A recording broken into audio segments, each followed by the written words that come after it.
Hello every one, എല്ലാവർക്കും പുതിയൊരു വീഡിയോയിലോട്ട് സ്വാഗതം. ഇന്നത്തെ വീഡിയോയിൽ ഞാൻ GPAT സ്ട്രാറ്റജിയാണ് എങ്ങനെ ക്രാക്ക് ചെയ്യാൻ പറ്റും എന്നുള്ളതിനെ കുറിച്ചുള്ള കുറച്ച് സ്ട്രാറ്റജീസാണ് ഈ ഒരു വീഡിയോയിൽ കവർ ചെയ്യാൻ പോകുന്നത്. സ്ട്രാറ്റജീസ് എന്ന് പറയുമ്പോൾ എന്താണെന്ന് വെച്ചാൽ നമ്മൾ എന്താണ് ഫോക്കസ് ചെയ്യേണ്ടത്, ഇപ്പോൾ കോച്ചിങ് വേണം എന്ന് നിർബന്ധമാണോ, അങ്ങനത്തെ കുറച്ച് കാര്യങ്ങൾ ഈ ഒരു വീഡിയോ കാണുമ്പോൾ നിങ്ങൾക്കൊരു ഐഡിയ കിട്ടും എങ്ങനെ GPATനെ അപ്രോച്ച് ചെയ്യാമെന്നുള്ളതിനെ കുറിച്ച്. ഇപ്പോൾ GPAT ഇപ്പോൾ അറൗണ്ട് ദ കോർണറാണ്. അപ്പോൾ ഈ ഒരു ചാനൽ ഫസ്റ്റ് ആയിട്ട് കാണുന്ന ആളാണെങ്കിൽ I am Shameer Marwan K. I post videos regarding pharma and pharma related industry related stuff. So if you want to know more about that and if you want to be a part of my community you can join. നല്ല നല്ല വീഡിയോസൊക്കെ കാണുമ്പോൾ നിങ്ങൾക്ക് ഇഷ്ടപ്പെടുകയാണെങ്കിൽ അതിന് react ചെയ്യുക, comment ചെയ്യുക, because your feedback is valuable for me. Okay, so that is also there. So GPAT ഇപ്പോൾ 2025 അറൗണ്ട് കോർണറാണ്. 2025 മാത്രമല്ല, ഏതൊരു GPAT നോക്കിയാലും അതിന് യൂസ്ഫുൾ ആവുന്ന കുറച്ച് കാര്യങ്ങളാണ് ഈ ഒരു വീഡിയോയിൽ ഞാൻ കൺവേ ചെയ്യാൻ പോകുന്നത്. Okay, so first of all നിങ്ങളുടെ ലക്ഷ്യം എന്താണ്? GPAT ഇപ്പോൾ പലർക്കും പല ലക്ഷ്യമാണ്. ചിലർക്ക് നൈപ്പറിലോട്ട് പോകേണ്ടി വരും. നൈപ്പർ എക്സാം എഴുതണമെങ്കിൽ GPAT ഒരു ക്രൈറ്റീരിയയാണ്. അല്ലാണ്ട് ചിലവർക്ക് നൈപ്പർ വേണ്ട, ടോപ്പ് ടിയർ കോളേജസ് ഉണ്ടല്ലോ, ഏതൊക്കെ നമ്മുടെ IIT BHU അവിടെ ഫാർമസി കൊടുക്കുന്നുണ്ട്, അല്ലെങ്കിൽ ജാമിയ ഹംദർദ്, പഞ്ചാബ് യൂണിവേഴ്സിറ്റി, ഡിപ്സാർ, അല്ലെങ്കിൽ മണിപ്പാലൊക്കെ ചിലപ്പോൾ ഒരു ക്രൈറ്റീരിയ ആയിട്ട്, അല്ലെങ്കിൽ ബിറ്റ്സ് പിലാനി പോലത്തെ കോളേജസൊക്കെ ഒരു ക്രൈറ്റീരിയ ആയിട്ട് GPAT വെക്കും. അപ്പോൾ അവിടെ കിട്ടാൻ, അല്ലെങ്കിൽ ടോപ്പ് ടിയർ കോളേജസ് ആയിട്ടുള്ള പഞ്ചാബ് യൂണിവേഴ്സിറ്റി, ചാന്ദി, മറ്റേ ഡിപ്സാർ, IIT BHU ഒക്കെ GPAT ഓൾ ഇന്ത്യ റാങ്ക് 1 അല്ലെങ്കിൽ ഒരു 100ന്റെ താഴേക്ക് ഉണ്ടെങ്കിൽ നിങ്ങൾക്ക് അവിടെ അഡ്മിഷൻ കിട്ടും. പിന്നെ nothing, you don't have to bother about NIPER, no need to crack NIPER also. അവരും പ്ലേസ്മെൻ്റ് ഒക്കെ തരും. അവിടെയും നല്ല ഫെസിലിറ്റിയും റിസർച്ചും എല്ലാ കാര്യങ്ങളും ഉണ്ട്. പിന്നെ നമുക്ക് നൈപ്പറിൽ പോകേണ്ട ആവശ്യമില്ലല്ലോ. അപ്പോൾ അങ്ങനെ ഫോക്കസ് ചെയ്യുന്ന ആളാണെങ്കിൽ നിങ്ങൾ you have to study hard. Okay, അതാണ് നിങ്ങളുടെ ലക്ഷ്യം എന്നുണ്ടെങ്കിൽ നിങ്ങൾ നന്നായിട്ട് പഠിക്കണം. പിന്നെ എന്ന് പറയുമ്പോൾ രണ്ടാമത്തെ ഒരു കൂട്ടർ വരുമ്പോൾ നൈപ്പറിലോട്ടാണ് പോകേണ്ടത്. അപ്പോൾ GPAT ജസ്റ്റ് ക്വാളിഫൈ ചെയ്താൽ മതി. അങ്ങനെയൊക്കെ ആണെങ്കിലും നിങ്ങൾ GPATന് പഠിക്കുന്നത് എന്തായാലും നൈപ്പറിനെ ഹെൽപ്പ് ചെയ്യും. ഓക്കെ, നൈപ്പറിൽ എക്സ്ട്രാ കുറച്ച് ജനറൽ നോളജും അതും പിന്നെ കുറച്ച് ന്യൂമറിക്കൽസ് ഒക്കെ ഉണ്ടെങ്കിൽ പോലും whatever you learn for GPAT it will definitely add value for your NIPER preparation. Okay, so നിങ്ങളും അത്ര നന്നായിട്ട് പിന്നെ പ്രിപ്പറേഷൻ ചെയ്യണം എന്നല്ല ഞാൻ പറയുന്നത്. You should do better preparation because you have NIPER next, right? So അത് നിങ്ങൾ മനസ്സിലാക്കണം. പിന്നെ ഒരു കൂട്ടർ എന്ന് പറയുമ്പോൾ എനിക്ക് GPAT ജസ്റ്റ് ക്വാളിഫൈ ചെയ്താൽ മതി, സ്റ്റൈപ്പൻഡ് കിട്ടണം, നാട്ടിലേതെങ്കിലും കോളേജിൽ സ്റ്റൈപ്പൻഡോട് കൂടിയിട്ട് എംഫാം ചെയ്യാം. അപ്പോൾ അങ്ങനത്തെ മൂന്നാല് ടൈപ്പ് ആളുകളുണ്ട്. ഓക്കെ, അപ്പോൾ ആരാണെങ്കിലും ഇതിപ്പോൾ first second year third year സ്റ്റുഡൻസിന് വേണ്ടിയിട്ടാണ് ഈ പറയുന്നത്. ഇതൊരു ജനറൽ വീഡിയോ ആണ്. അപ്പോൾ ആരാണെങ്കിലും നിങ്ങൾ നിങ്ങളുടെ സെമസ്റ്റർ എക്സാമിനൊക്കെ പ്രോപ്പറായിട്ട് ആ സിലബസും കാര്യങ്ങളൊക്കെ ഫോളോ ചെയ്ത് പഠിച്ച ഒരാളാണെങ്കിൽ, അല്ലെങ്കിൽ പ്രാക്ടിക്കലൊക്കെ വ്യക്തമായിട്ട് അല്ലെങ്കിൽ മനസ്സിലാക്കുക, അതായത് ഇങ്ങനെ മങ്കപ്പ് ചെയ്തുകൊണ്ട് കാര്യമൊന്നുമില്ല. ഈ MCQ പോലത്തെ എക്സാംസ് ഒന്നും നിങ്ങൾക്ക് അങ്ങനെ ക്രാക്ക് ചെയ്യാൻ പറ്റില്ല മങ്കപ്പ് ചെയ്താൽ. നമുക്കൊരു ഐഡിയ, ആ ഒരു കോൺസെപ്റ്റ് എന്താണ് തിക്സോട്രോപ്പി, എന്താണ് അതിൻ്റെ അപ്ലിക്കേഷൻ. ഇപ്പോൾ ഒരു ജെല്ല് നമ്മൾ ഇങ്ങോട്ട് പ്രസ് ചെയ്യുമ്പോൾ, അല്ലെങ്കിൽ ഒരു ഓയിൻമെൻറ്റ് പ്രസ് ചെയ്യുമ്പോൾ അതിൻ്റെ സ്ട്രെസ് കുറഞ്ഞത് പുറത്തോട്ട് വരുന്നത്, അതിൻ്റെ ആ ഫ്ലോ പ്രോപ്പർട്ടി അവിടെ നമ്മളൊരു ഫോഴ്സ് കൊടുക്കുമ്പോൾ അത് ആ ഫ്ലോ പ്രോപ്പർട്ടി മാറി പുറത്തോട്ട് വരുന്നത്. അങ്ങനെ നമ്മൾ അതിൻ്റെ ഒരു അപ്ലിക്കേഷൻ, തിക്സോട്രോപ്പിയുടെ അപ്ലിക്കേഷനൊക്കെ അങ്ങനെയൊക്കെ മനസ്സിലാക്കി നമ്മൾ പഠിച്ചിട്ടുണ്ടല്ലോ, നമുക്ക് സുഖമായിട്ട് ഇങ്ങനത്തെ എക്സാംസൊക്കെ ക്രാക്ക് ചെയ്യാൻ പറ്റും. ഓക്കെ, അപ്പോൾ അപ്പോൾ ഞാൻ പറഞ്ഞതെന്ന് വെച്ചാൽ നിങ്ങളുടെ സെമസ്റ്റർ നിങ്ങൾ വ്യക്തമായിട്ട് ഫസ്റ്റ് ഇയർ മുതൽ, അല്ലെങ്കിൽ ഫസ്റ്റ് സെമസ്റ്റർ വ്യക്തമായിട്ട് നിങ്ങൾ സിലബസ് ഫോളോ ചെയ്ത് പഠിക്കുന്ന ഒരാളാണ്, അല്ലെങ്കിൽ പിന്നെ അതോടുകൂടെ പ്രാക്ടിക്കൽസ് പ്രോപ്പറായിട്ട് എന്താണ് ഇതിൻ്റെ ഒരു റാഷണൽ, ഇതെന്തിനാണ് ചെയ്യുന്നത് അത് ചോദിക്കുക. എന്തിനാണ് ഇപ്പോൾ നമ്മൾ ചെയ്യുന്നത്? ബാക്കി എല്ലാവരും ചെയ്യുന്നുണ്ട്, ഞാനും ടൈട്രേഷൻ ചെയ്യുന്നുണ്ട്, ബാക്കി എല്ലാവരും സിന്തസൈസ് ചെയ്യുന്നുണ്ട്. അപ്പോൾ അതല്ല ഇപ്പോൾ ബയോകെമിസ്ട്രിയിലൊക്കെ ഒരുപാട് ടെസ്റ്റുകളൊക്കെ ചെയ്യുന്നുണ്ട്. എന്താണ് ഇതിൻ്റെ ഒരു റാഷണൽ, എന്താണ് ഇതിൻ്റെ ലോജിക്ക് എന്ന് നമ്മൾ മനസ്സിലാക്കുക. അപ്പോൾ അത് എളുപ്പമായിട്ട് വരും. ഓക്കെ, അപ്പോൾ അങ്ങനെ ചെയ്യുക. പിന്നെ നമ്മുടെ സെമസ്റ്റർ പഠനത്തോട് കൂടിയിട്ട് തന്നെ സ്റ്റാൻഡേർഡ് റെഫറൻസ് ബുക്ക് ഉണ്ട്. ഇപ്പം സ്യൂട്ടിക്സ് ആണെങ്കിൽ Lachman, Kokate, pharmacognosy, Morrison and Boyd, organic chemistry, അങ്ങനത്തെ ബുക്സൊക്കെ നിങ്ങൾ ഐദർ ലൈബ്രറി അല്ലെങ്കിൽ പേഴ്സണലായിട്ട് വാങ്ങുക. എന്നിട്ട് അത് നിങ്ങൾ റെഫർ ചെയ്യുക. അല്ലെങ്കിൽ അതോടുകൂടെ അതിൽ നിന്ന് കിട്ടുന്ന കാര്യങ്ങൾ ഷോർട്ട് നോട്ടായിട്ട് എവിടെയെങ്കിലും എഴുതി വെക്കുക. പിന്നെ അതിൻ്റെ കൂടെ നല്ലൊരു മോക്ക് ടെസ്റ്റും കൂടി നിങ്ങൾ പ്രാക്ടീസ് ചെയ്താൽ നിങ്ങൾക്ക് പിന്നെ കോച്ചിങ്ങിനൊന്നും ആവശ്യമില്ല. ഇത് പിന്നെ GPAT-ഓ അല്ലെങ്കിൽ നൈപ്പറോ ഒന്നും ക്രാക്ക് ചെയ്യാൻ കോച്ചിങ്ങിനൊന്നും ആവശ്യം അവിടെ ഇല്ല. നിങ്ങൾ ഇങ്ങനെ തന്നെ പ്രാക്ടീസ് ചെയ്താൽ അത് ക്രാക്ക് ചെയ്യാവുന്നതേ ഉള്ളൂ. ഓക്കെ, അത് നിങ്ങൾ ഫസ്റ്റ് മനസ്സിലാക്കിയേക്കാം. പിന്നെ എന്ന് പറഞ്ഞാൽ ഒരുപാട് ഗൈഡുകളുണ്ട്. ഇപ്പോൾ പിയേഴ്സൺ, പിന്നെ ഇനാംദാർ, ഒരുപാട്. I am not promoting any guides for GPAT. You can go to this Flipkart or Amazon. You can check out there and you will get to know lot of guides are there. അപ്പോൾ അതിൽ ഏറ്റവും നല്ല review ഏതിനാണുള്ളത് നോക്കിയിട്ട് അവർക്കറിയാം എത്ര വെയിറ്റേജിലാണ് ഇപ്പോൾ questions വരിക. Okay, എത്ര വെയിറ്റേജിലാണ് ഇപ്പോൾ ഫാർമസ്യൂട്ടിക്സ് എന്ന് വരിക, എത്ര വെയിറ്റേജിലാണ് ഓർഗാനിക് കെമിസ്ട്രി എന്ന് വരിക. 125 ക്വസ്റ്റ്യൻസിൽ എത്ര വെയിറ്റേജിലാണ് വരിക എന്നുള്ളത് അവർക്ക് നന്നായിട്ട് അറിയാം. അപ്പോൾ എന്താണ് ആ ഒരു പാറ്റേൺ അതിലൊരുപാട് മോക്ക് ടെസ്റ്റുകൾ അവർ കൊടുത്തിട്ടുണ്ടാവും. അതൊക്കെ നോക്കുക. അപ്പോൾ റെഫറൻസ് ബുക്കിൽ നിന്ന് എടുത്തിട്ടുള്ള അതിൻ്റെ ഒരു എക്സ്ട്രാക്റ്റും ഓരോ ചാപ്റ്ററും അതിൽ കൊടുത്തിട്ടുണ്ടാവും. അപ്പോൾ നിങ്ങൾക്ക് ലാസ്റ്റ് മിനിറ്റ് റിവിഷനൊക്കെ വേണ്ടിയിട്ട് അത് നന്നായിട്ട് ഹെൽപ്പ് ചെയ്യും.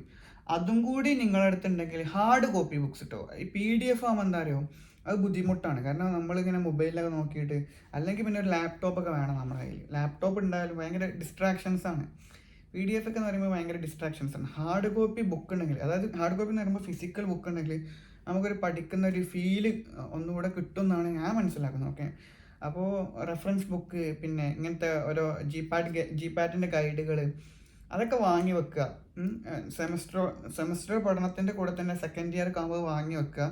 ഫോർത്ത് ഇയർ ആണെങ്കിലും അതുണ്ടെങ്കിൽ നന്നായിരിക്കും. ഇപ്പോൾ ഇനിയിപ്പോൾ എഴുതാൻ പോകുന്ന കുട്ടികളാണെങ്കിൽ അത് ഉണ്ടെങ്കിൽ നന്നായിരിക്കും. അതൊക്കെ വാങ്ങി വെച്ചിട്ട് അതിൻ്റെ കൂടെ ഇങ്ങനെ ഈ മോക്ക് ടെസ്റ്റ്, ഇപ്പോൾ ഓരോ ചാപ്റ്റർ നിങ്ങൾ പഠിക്കുകയാണെങ്കിൽ ഈ ബുക്കിലുള്ള ഈ ഗൈഡിലുള്ള മോക്ക് ടെസ്റ്റ് നിങ്ങൾ അറ്റംപ്റ്റ് ചെയ്യുക. പിന്നെ ഒരുപാട് ഓൺലൈൻ പ്ലാറ്റ്ഫോംസുകൾ മോക്ക് ടെസ്റ്റ് കൊടുക്കുന്നുണ്ട് ചെറിയ പൈസക്ക്. ഒരുപാട് ആപ്പ്, ഞാനിപ്പോൾ അതിൻ്റെ പേരൊന്നും പറയുന്നില്ല, ഒരുപാട് ആപ്പുകൾ കൊടുക്കുന്നുണ്ട്. അല്ലെങ്കിൽ നിങ്ങൾ ഗൂഗിളിൽ പോയി സെർച്ച് ചെയ്താൽ തന്നെ, അല്ലെങ്കിൽ യൂട്യൂബിലുണ്ട് ഒരുപാട് ക്വസ്റ്റ്യൻസ്. പിന്നെ പ്രീവിയസ് ഇയേഴ്സ് ക്വസ്റ്റ്യൻസ് ഉണ്ടാവുമല്ലോ, അത് ഒരു 5 കൊല്ലത്തെ ക്വസ്റ്റ്യനൊക്കെ എടുത്തിട്ട് അങ്ങനെ ചെയ്ത് നോക്കാം.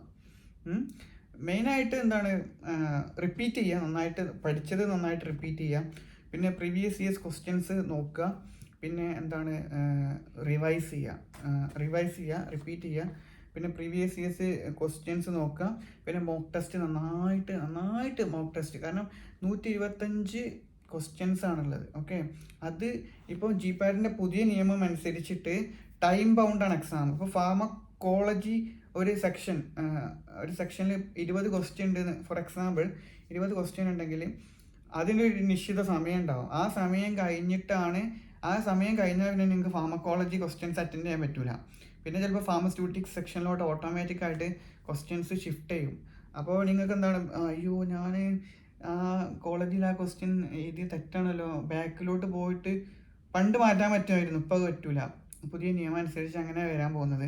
അപ്പോൾ ടൈം ബൗണ്ടാണ്. ഈച്ച് സെക്ഷനും ഒരു നിശ്ചിത സമയം ഉണ്ടാവും. അത് നോക്കിയിട്ട് വേണം. അതൊക്കെ നമ്മൾ വളരെ സൂക്ഷിച്ചിട്ട് നമ്മളൊരു അറ്റൻഡ് ചെയ്യുമ്പോൾ ഒരു ആൻസർ നമ്മൾ ലോക്ക് ചെയ്യുമ്പോൾ വളരെ സൂക്ഷിച്ചിട്ട് നന്നായിട്ട് തിങ്ക് ചെയ്തിട്ട് ആൻസർ ചെയ്യണം. പിന്നെ ആ സമയം കഴിഞ്ഞാൽ പിന്നെ അത് പോയി മാറ്റാനോ പിന്നെ ലാസ്റ്റ് സെക്ഷനിൽ നിന്ന് ഫസ്റ്റ് സെക്ഷനിലോട്ട് വരാനൊന്നും കഴിയൂല. ഓക്കെ, അപ്പോൾ അതൊക്കെ ശ്രദ്ധിക്കുക. പിന്നെ സബ്ജക്റ്റിൻ്റെ കേസിലെന്ന് പറയുമ്പോൾ ഫാർമസ്യൂട്ടിക്സ് വളരെ ഇമ്പോർട്ടൻ്റ് ആണ്, ഫാർമക്കോളജി വളരെ ഇമ്പോർട്ടൻ്റ് ആണ്, പിന്നെ കെമിസ്ട്രി. ഇതാണ് മെയിനായിട്ട് വെയിറ്റേജ് ഉള്ള സബ്ജക്റ്റുകൾ. അതെന്ന് വിചാരിച്ചിട്ട് മിഷലേനിയസ് സബ്ജക്ട്സ് ആയിട്ടുള്ള മൈക്രോബയോളജി, ബയോ ഫാർമസ്യൂട്ടിക്സ് അല്ലെങ്കിൽ ബയോ കെമിസ്ട്രി പോലത്തെ സബ്ജക്ട്സിനും ക്വസ്റ്റ്യൻസ് വരും. കാരണം നിങ്ങൾ ഈ ഒരു സബ്ജക്ട്സ് ഒഴിവാക്കിയാൽ ചിലപ്പോൾ നിങ്ങളുടെ റാങ്കിൽ നല്ല മാറ്റം വരും. ഓക്കെ, അപ്പോൾ ഈ ഒരു സബ്ജക്റ്റും കൂടി അറ്റ്ലീസ്റ്റ് ഗൈഡ്, ഞാൻ പറഞ്ഞ ഏതെങ്കിലും ഗൈഡുകൾ നോക്കിയിട്ട് അതിൽ എത്ര questions PYQ previous years questions ഏതൊക്കെ വന്നിട്ടുണ്ട് അത് നോക്കിയിട്ട് അത് പഠിച്ചു പോവാം. ഓക്കെ, നിങ്ങൾ ജസ്റ്റ് ക്രാക്ക് ചെയ്യുകയാണെന്നുള്ളതാണെന്നുണ്ടെങ്കിൽ ഒരു 10,000-ൻ്റെ ഒക്കെ ചോട റാങ്ക് മതി എന്നുണ്ടെങ്കിൽ നിങ്ങൾക്ക് ഈ സ്യൂട്ടിക്സ്, കോഗ്നസിന്നും കുറച്ച് ക്വസ്റ്റ്യൻസേ വരുള്ളൂ. സ്യൂട്ടിക്സ്, കെമിസ്ട്രി, ആൻഡ് കോളേജ്, ഈ ഒരു സബ്ജക്ട്സ് നോക്കിയാൽ നിങ്ങൾക്ക് ചിലപ്പോൾ ക്രാക്ക് ചെയ്യാൻ പറ്റും. പക്ഷെ നല്ലൊരു റാങ്ക് വേണം, ടോപ്പ് ടിയർ ഇൻസ്റ്റിറ്റ്യൂട്ടിൽ പോകണം. ഈവൻ നൈപ്പർ എഴുതാനാണെങ്കിൽ പോലും നൈപ്പറിലും ക്വസ്റ്റ്യൻസ് ഇതൊക്കെ തന്നെയല്ലേ വരിക. കുറച്ച് ന്യൂമറിക്കൽസും കുറച്ച് ജനറൽ നോളജും അല്ലേ എക്സ്ട്രാ വരുന്നുള്ളൂ. അപ്പോൾ അതും നോക്കുക. അപ്പോൾ അതൊക്കെയാണ് ഇതിൻ്റെ കാര്യമായിട്ടുള്ളത്, നമ്മൾ ശ്രദ്ധിക്കേണ്ട കാര്യങ്ങൾ. പിന്നെ ഈ മോക്ക് ടെസ്റ്റിൻ്റെ ഉപകാരം എന്താണെന്ന് വെച്ചാൽ CBT ആണ്, കമ്പ്യൂട്ടർ ബേസ്ഡ് ടെസ്റ്റാണ്. അപ്പോൾ നമുക്ക് ആ ഒരു റിയൽ ടൈം ഒരു എക്സ്പീരിയൻസ് ആണ് അത് പ്രൊവൈഡ് ചെയ്യാൻ പോകുന്നത്. അത് 125 മിനിറ്റിൽ ഇത്ര സെക്ഷൻസ് ഉണ്ടാവും, എങ്ങനെ മാർക്ക് ചെയ്യാൻ പറ്റും, ചില ക്വസ്റ്റ്യൻസ് നമ്മൾ അറ്റൻഡ് ചെയ്തില്ലെങ്കിൽ പിന്നെ വന്ന് നോക്കാൻ പറ്റും. അപ്പോൾ ഈ ടൈം ബൗണ്ട് ആയതോട് കൂടിയിട്ട് അതും ഒരു എന്താണ് ഒരു ബുദ്ധിമുട്ടാണ്. കാരണം എന്താ പറയുക, ചിലപ്പോൾ ലാസ്റ്റ് പോയിട്ട് മാറ്റാനൊന്നും പറ്റാത്തൊരവസ്ഥയാണ് ഇപ്പോൾ ഇനിയിപ്പോൾ മുന്നോട്ട് വരാൻ പോകുന്നത്. അപ്പോൾ അത് നിങ്ങൾ ഫസ്റ്റ് മനസ്സിലാക്കുക. അപ്പോൾ നിങ്ങളുടെ ലക്ഷ്യം എന്താണെന്ന് നിങ്ങൾ ഫസ്റ്റ് മനസ്സിലാക്കുക. എവിടേക്കാണ്, അല്ലെങ്കിൽ ടോപ്പ് ടിയർ കോളേജാണോ, നൈപ്പറാണോ, അല്ലെങ്കിൽ പിന്നെ ജസ്റ്റ് ക്വാളിഫൈ ചെയ്തിട്ട് സ്റ്റൈപ്പൻഡ് കിട്ടിയിട്ട് നാട്ടിൽ ഏതെങ്കിലും ഒരു കോളേജ് പഠിച്ചാൽ മതിയോ? മക്കളെ, ഞാനൊരു കാര്യം പറയട്ടെ. എന്താണെന്ന് വെച്ചാൽ പ്ലേസ്മെൻറ്റ് ആണ് ഇപ്പോഴത്തെ ഒരു പ്രശ്നം. കാരണം ജോലി കിട്ടാൻ ഭയങ്കര പ്രയാസമാണ് ഇപ്പോൾ. To be honest, job market ഭയങ്കര ടഫാണ്. അപ്പം നമുക്ക് ആരാണ് ഒരു ജോലി തരുന്നത്, കണ്ണും പൂട്ടി പോയിക്കോളാം. എത്ര സാലറി ഉണ്ടോ നിങ്ങൾക്ക് സ്വിച്ച് ചെയ്യാമല്ലോ ജോബ്. അപ്പോൾ അതൊക്കെ നിങ്ങൾ ഫസ്റ്റ് മനസ്സിലാക്കാം. അപ്പോൾ നിങ്ങളൊരു എയിം എന്താണ്, നിങ്ങൾക്ക് എവിടെ എത്തണം. ചിലപ്പോൾ ഗൾഫ് പോയിട്ട് ഫാർമസിസ്റ്റ് ആയാൽ മതി എന്നുണ്ടെങ്കിൽ പിന്നെ ഇതിനൊന്നും മെനക്കെടേണ്ട ആവശ്യമില്ല. GPAT ഒന്നും അതിൻ്റെ ഒന്നും ആവശ്യമില്ല. നിങ്ങൾക്ക് ജസ്റ്റ് വൃത്തിക്ക് പഠിച്ച് ആ ഒരു എക്സാമിലോട്ട് DH MOH അതും നല്ലതാണ്, അതും മോശമാണെന്നൊന്നും ഞാൻ പറയുന്നില്ല. നിങ്ങളെ ലക്ഷ്യം എന്താണ്, അതിന് വേണ്ടിയിട്ട് നിങ്ങൾ ഫോക്കസ് ചെയ്യാം. സോ ദാറ്റ്സ് ഇറ്റ്, അത്രയേ ഉള്ളൂ. നിങ്ങൾക്കൊരു ഐഡിയ കിട്ടിയെന്ന് വിചാരിക്കുന്നു. ഇതിപ്പോൾ ഈ ഒരു 2025 മാത്രമല്ല, ഇനി മുന്നോട്ടുള്ള ഏത് GPAT വരികയാണെങ്കിലും അതിന് ഹെൽപ്പ് ചെയ്യുന്ന രീതിയിലാണ് ഈ ഒരു വീഡിയോ ഞാൻ ഫ്രെയിം ചെയ്തിട്ടുള്ളത്. അല്ലാണ്ട് ഇപ്പോൾ ഒരു കൊല്ലത്തേക്ക് മാത്രമാകുമ്പോൾ നിങ്ങൾ വിചാരിച്ചു ഓക്കെ ഈ ഒരു കൊല്ലത്തേക്ക് മാത്രമാണെന്നുള്ളത്. അപ്പോൾ അതൊക്കെ മനസ്സിൽ വെച്ചിട്ട് നന്നായിട്ട് പ്രിപ്പയർ ചെയ്യുക. അപ്പോൾ first year second year students ആണെങ്കിൽ ഞാൻ പറഞ്ഞ കാര്യങ്ങൾ ഇപ്പോഴത്തെ വൃത്തിക്ക് പഠിക്കുക, പ്രാക്ടിക്കൽ മനസ്സിലാക്കുക, റെഫറൻസ് ബുക്ക് നോക്കുക, MCQ പ്രാക്ടീസ് ചെയ്യുക, അത് മതി. പിന്നെ ഓവർ പ്രിപ്പറേഷനും കാര്യങ്ങളൊന്നും വേണ്ട. ഫൈനൽ ഇയർ സ്റ്റുഡൻസൊക്കെ ആണെങ്കിൽ ഈ പറഞ്ഞ മെയിൻ സബ്ജക്ട്സിൻ്റെ MCQ പ്രാക്ടീസ് ചെയ്യുക, മോക്ക് ടെസ്റ്റ് പ്രാക്ടീസ് ചെയ്യുക, നന്നായിട്ട് നോക്കുക, റിവൈസ് ചെയ്യുക, PYQs നോക്കുക, പ്രീവിയസ് ഇയേഴ്സ് ക്വസ്റ്റ്യൻസ് നോക്കുക, പിന്നെ നന്നായിട്ട് എന്താ പറയുക റിപ്പീറ്റ് ചെയ്യുക, എന്താണ് പഠിച്ച കാര്യങ്ങൾ ഒന്നുകൂടി നോക്കുക, മോക്ക് ടെസ്റ്റ് അറ്റൻഡ് ചെയ്യുക. ഇത്രയൊക്കെ ഉള്ളൂ. സോ ഇനി അടുത്തൊരു വീഡിയോയിൽ കാണാം. എന്തെങ്കിലും നിങ്ങൾക്ക് സംശയം ഉണ്ടെങ്കിൽ നിങ്ങൾക്ക് എൻ്റെ ഇൻസ്റ്റാഗ്രാം ഹാൻഡിലോ LinkedIn ഹാൻഡിലോ ഒക്കെ ഞാൻ താഴെ കൊടുത്തിട്ടുണ്ട്, നിങ്ങൾക്ക് മെസ്സേജ് ചെയ്യാം. ഓക്കെ, പിന്നെ if you have any thoughts or comments you can leave it in the comment box. So that's it guys. ഇത്രയൊക്കെ ഉള്ളൊരു വീഡിയോയിൽ നമുക്ക് അടുത്തൊരു വീഡിയോ കാണാം. ഇഷ്ടപ്പെട്ടാൽ ലൈക്ക് ചെയ്യാം. ഓക്കെ, ഈ ഒരു കണ്ടൻറ്റ് യൂസ്ഫുൾ ആണെന്ന് തോന്നുകയാണെങ്കിൽ നിങ്ങളെ ഫ്രണ്ട്സിനൊക്കെ നിങ്ങൾക്ക് ഷെയർ ചെയ്യാം. നല്ല കാര്യമല്ലേ, എല്ലാവരും നന്നാകട്ടെ, എത്ര ഉള്ളൂ. നമ്മൾ സെൽഫിഷായിട്ട് ഇങ്ങനെ ചിന്തിച്ചാലൊന്നും നടക്കാൻ പോകുന്നില്ല. എല്ലാവരെയും സഹായം നമുക്ക് വേണം. സോ അതും നിങ്ങൾ മനസ്സിലാക്കാം. Okay, that's it. ബൈ.